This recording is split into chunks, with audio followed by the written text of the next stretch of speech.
Today, we're diving into the architecture of something we all build. And let's be honest, something we all see crumble at some point relationships. But instead of just walking away from the rubble, we're going to look at the blueprint for how to actually rebuild them and maybe make them stronger than before. This is all about the architecture of restoration. Right out of the gate, this idea really challenges a common belief. We're so often told that knowing when to walk away is a sign of strength. But this flips that on its head. It suggests that leaving is actually the easy way out, and that the real, tough, gritty strength, well, that's found in the messy work of rebuilding.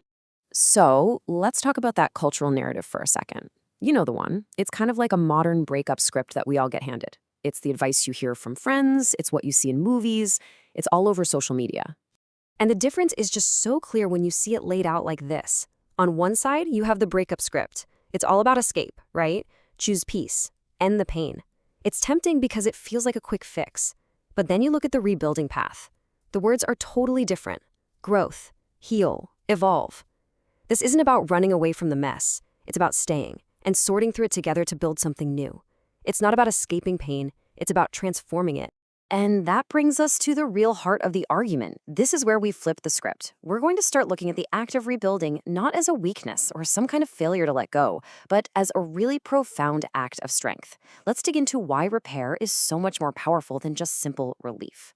This right here breaks it down perfectly.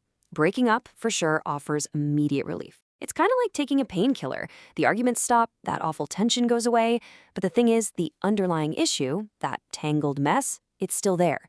Rebuilding, on the other hand, is about carefully untangling that mess. It's way harder, it's slower, but it's the only way to actually heal the problem at its root. And this is the payoff. You know how when a bone breaks, it can heal back even stronger at the fracture point? It's kind of like that. A relationship that's been through a major crack and has been intentionally put back together has this resilience that an untested, easy-breezy connection just can't have. Its strength isn't just a theory anymore, it's been proven. Okay, so let's shift gears a little bit and look inward, because this whole process of repairing a relationship, it isn't just about fixing something out there. It is fundamentally about the internal work that both people have to do. And this is where the real personal growth kicks in. Rebuilding really forces you to look in the mirror. It's not about pointing fingers anymore. It makes you ask the hard questions and do the work of self-assessment. You have to figure out your own triggers, take an honest look at your communication habits, and find those emotional blind spots you might not even know you have. This isn't about finding who's at fault. It's about taking responsibility. And that is the foundation for any real change. And, going through that self-confrontation, that's what builds true emotional maturity. We're talking about huge life skills here. Learning to listen without immediately getting defensive, being able to apologize without making excuses, setting boundaries without making threats, and learning how to love without needing to control. I mean, these aren't just relationship skills. This is stuff that makes you a better person in every part of your life. And really, that's the big takeaway. This difficult, messy work of repair has this amazing side effect. It elevates you. By learning how to truly mend a connection with someone else, you just inevitably become a more self-aware, responsible, and emotionally intelligent human being.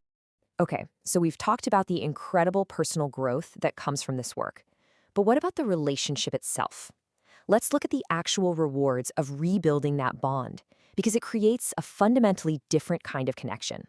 The number one reward is a totally new kind of trust. Let's call it repaired trust. This isn't that naive, assumed trust you have in the beginning. No, this is trust that has been broken, looked at under a microscope, and then consciously and intentionally rebuilt. It's actually valued more because both people know just how fragile it is, and they know exactly what it took to earn it back. And this comparison just nails it. Untested trust is like an eggshell. It's assumed to be there, it's super fragile, and you don't even realize how delicate it is until it's shattered. But repaired trust, that's the diamond. It's been proven, it's resilient, it's intentional, it was forged under immense pressure, and its value is crystal clear to everyone involved. And this really gets to the core of what intimacy is all about. Conflict reveals our flaws, our fears, our ugliest sides. The process of rebuilding is seeing all of that in your partner and having them see it all in you, and both still making the conscious choice to stay.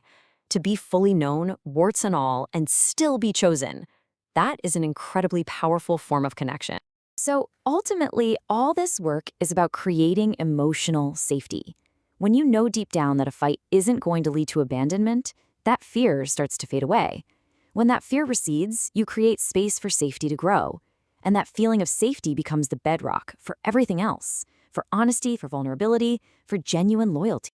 So, as we start to wrap this up, let's just reframe this entire choice. Because this isn't really about saving something that's broken, it's about deciding whether a relationship is ready for its next evolution. That easy path, the modern breakup script, it offers a clean, simple conclusion. Breaking up just ends the chapter. But rebuilding, that offers something so much more profound. It's daring to turn the page and start a brand new chapter together, transforming the whole narrative into a story of resilience and growth and a recommitment that's stronger than ever before. So the final question this leaves us with isn't just about saving something or leaving it behind. It's about perspective. When you're facing a major struggle in a relationship, the real question is this. Are you looking at a dead end, or are you maybe standing at the doorway to a deeper, stronger, and more evolved version of what you built together? It's a choice between an ending and an evolution.